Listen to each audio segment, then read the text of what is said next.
قاف أتجرى وران بلسمة أورومو تلو الرت أتجرى وران بلسمة أورومو مكان مبينتو ونسكون بمال أنا قاونت نقولنا ملولا سينا ننجرني قداج النفداني أنكرا كروركيا Oromoo keessa seenee ammoo xiyyiitii takkatti yaa rabbi xiyyiitii takkatti akka obboleeyyan tiyyatti nan baasisin kan jedhu hasaaba qaba.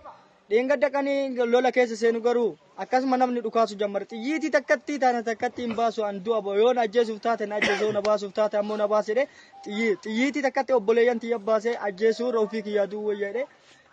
Waraana adda bilisummaa uummata Oromoo argeetiin gammachuudhaan xiyyiitti akka utuu hin baafne gammachuudhaan gara isaanii dhufe isaanis gammachuudhaan na simatanii.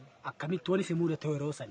Yeroo sanii wanti inni na mudate anaa gara waraana adda bilisummaa Oromoo uduu makamuudhaaf isaan na waamanii uduu fi dudda duubaan shaamballichummaan na ajaju kiyya inni sun dudda duubaan na dhahe. Si dhahee si madeesse jechuudha. Na dhahee nama deesse gin akka inni yaadeeru mataa na dhahoo fooyin manzaaraa barbaadu isaan narraa waan fedhiin qabne manzaaraa bichaa irraa waan fedhii qaban.